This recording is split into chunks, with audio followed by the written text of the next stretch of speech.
Good afternoon. My name is Chase Reynolds, and my persuasive speech is on gun laws in America. My speech purpose is to counter my initial persuasive speech by arguing why gun laws do not need to be changed in the United States.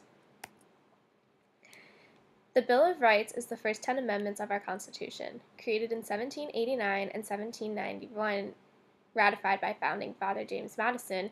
It was formulated in order to protect United States citizens' natural rights. The first 10 amendments are loose laws that lobby United States citizens to have as much freedom as possible. The Bill of Rights states that Congress is prohibited from making laws establishing religion or abridging from freedom of speech or other rights listed in the Bill of Rights. Recently, there has been much debate about the Second Amendment for the United States citizen right to bear arms. While guns have been a major source of issues in the United States, such as mass shootings, not all gun owners are human killers, and not all gun owners should face the consequences of a few individual actions. The Second Amendment protects their right to bear arms, and making it more difficult to obtain a gun could jeopardize some individuals' jobs, safeties, and lives, and does not mean that this would be the stopping of mass shootings. First, I will talk about why guns are useful and a form of protection for individuals. Next, I will discuss why creating stricter gun laws takes away United States citizens' Second Amendment right. And finally, I will discuss why gun laws are perfect the way they are now.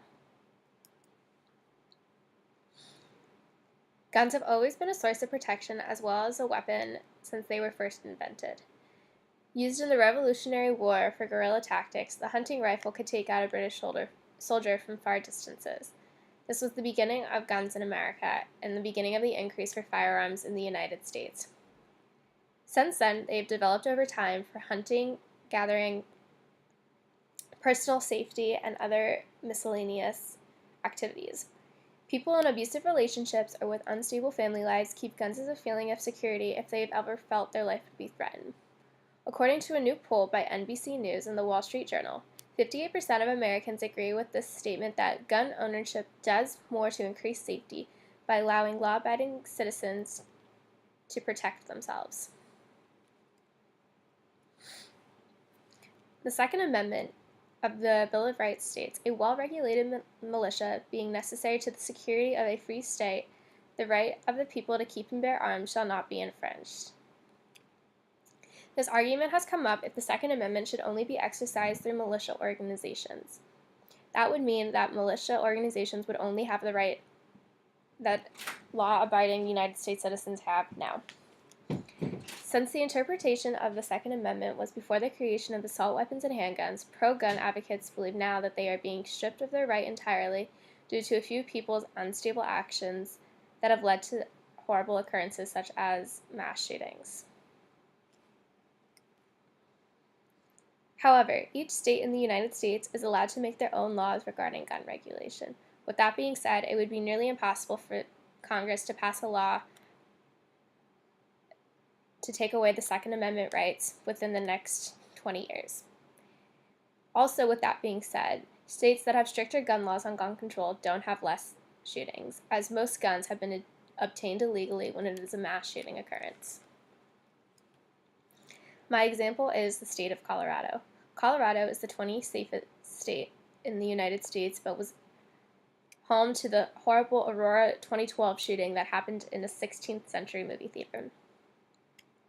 Colorado requires a permit to carry a handgun, and a weapon carried at home, business, hotel room, etc. must be in plain view. They have 14.3 deaths per 100,000 people with firearms, and just because they have stricter laws did not stop this shooting from happening. While guns can fall into the hands of deadly or disturbed individuals, they can only account for a small percentage of United States citizens who own a gun. And while most of these dangerous people obtain their gun illegally, it makes it unfair for law-abiding citizens to have to suffer the consequences of their reckless actions. While guns can end people's lives, they can save many too. It should not be more difficult to obtain a gun, and while background checks and permits should be required, we have to trust our United States citizens to make the right choices. Banning guns would not keep them from falling into the wrong hands, and it should not be everybody else's price to pay. Thank you so much for listening to my speech. Here is my works cited. Thank you.